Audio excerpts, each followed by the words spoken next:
berdoa. Ya Rasulullah, mata abdul doa. Maka kata sahabat, ya so kapan doa yang terbaik gitu kalau ingin diijabah? Apa coba Rasulullah SAW?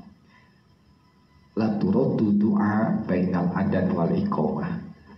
Doa tidak akan ditolak oleh Allah ketika dimintanya itu, doa itu diucapkannya antara adan dan iqamah. Maka ketika kumandang adan sudah selesai dan kita pun telah selesai mengikuti ritual sunnah ketika adan dikumandangkan dan menunggu iqamah dikumandangkan, maka isi jeda waktu dari adan ke iqamah itu untuk berdoa. Dan Rasul berkata, orang yang berdoa di antara adan dan iqamah tidak akan ditolak oleh Allah doanya. Masya Allah. La turaddu doa bainal adan wal iqamah. Tidak akan ditolak doa yang diucapkan antara adan dan iqamah. Manfaatkan, jangan disia-siakan. Namun sayang kenyataannya banyak yang menyia-nyiakan. Jangankan orang lain, saya sendiri kadang-kadang suka menyia-nyiakan kesempatan itu. Malah dipakainya ngobrol, malah dipakainya yang lain. Padahal itu kesempatan emas untuk doa supaya diijabah Allah Subhanahu wa Ta'ala. Dan ada sedikit tambahan sahabat-sahabat tentang masalah sunnah Rasul ketika adzan sedang berkumandang dan sedang dikumandangkan.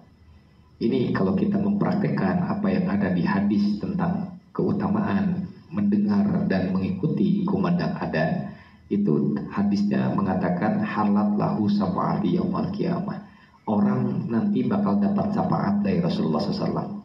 Bagaimana supaya kita dapat syafaat nanti di akhirat dari Rasulullah SAW? Yaitu Rasul bersabda begini, ini rinciannya. Man sami'a nida, barang siapa yang mendengar kumandang adzan, summa yaqulu misla yaqulu muadzin, kemudian dia mengucapkan seperti yang diucapkan oleh muadzin. Ini sahabat-sahabat redaksinya, barang siapa yang mendengar adzan dan mengucapkan seperti yang diucapkan oleh yang adzan. Jadi kalau yang adzan mengucapkan Allahu Akbar, Allahu Akbar, maka kita katakan Allahu Akbar, Allahu Akbar. Ucapannya sama seperti yang adzan tadi. Jadi tidak kata yang adzan Allahu Akbar, Allahu Akbar, kita jawab Allahu Akbar satu kali, tidak, tapi harus dua kali juga. Allahu Akbar, Allahu Akbar, kita katakan Allahu Akbar, Allahu Akbar, Allahu Akbar, Allahu Akbar. Jawab lagi Allahu Akbar, Allahu Akbar. Asyhadu an la ilaha illallah, asyhadu an la ilaha, terus seperti itu. Nanti ketika yang adzan mengucapkan hayya 'alas shalah, kita jawab la haula wala quwwata illa billah. Hayya 'alas shalah, jawab lagi la haula wala quwwata illa billah. Hayya 'alal falah, jawab la haula, sampai seperti itu. Dan ketika di ujung adzan yang adzan mengucapkan Allahu Akbar, Allahu Akbar, kita katakan Allahu Akbar, Allahu Akbar. La ilaha illallah, la ilaha illallah, seperti itu. Jadi jangan keliru sahabat-sahabat, karena maaf ya, sebagian ada yang ketika menjawab adzan itu satu kali gitu.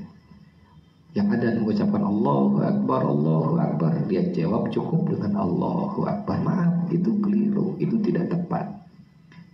Kenapa kita bilang bahwa itu keliru dan tidak tepat? Karena perintah dari Rasulullah-nya itu adalah kemudian ucapkan olehmu seperti yang diucapkan oleh yang adzan gitu.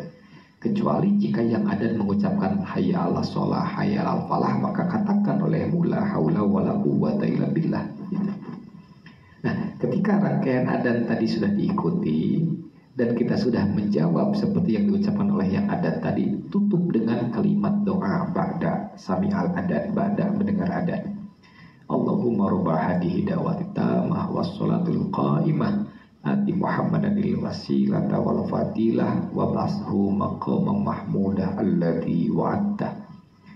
Dan barang siapa yang melakukan itu, kata Rasulullah, barang siapa yang mengikuti rangkaian kalimat-kalimat adzan kemudian ditutup dengan doa tadi, apa kata Rasulullah? Halat lahu syafaati yaumil qiyamah. Dia layak mendapat syafaatku kelak pada hari kiamat. Masya Allah, ini janji Rasulullah. Kita bakal mendapatkan syafaat dari Rasulullah, kita bakal mendapatkan pertolongan dari Rasulullah, kita bakal mendapatkan Rasulullah, diakui oleh Rasulullah bahwa kita sebagai umatnya. Nah ini, jadi ketika ada dikumandangkan, dengarkan, ikuti, tutup dengan doa, maka insya Allah kita bakal termasuk umat Rasulullah, bakal mendapat pertolongan dan syafaat dari Rasulullah. Jangan malah ngobrol, jangan malah apa ya, yang memang rata-rata seperti itu. Hampir termasuk kadang saya juga suka melakukan kesalahan seperti itu. Ini koreksi untuk semua, bukan saya sampaikan untuk mengoreksi yang lain. Ini saya mengkoreksi diri dan amalan pribadi saya. Masih banyak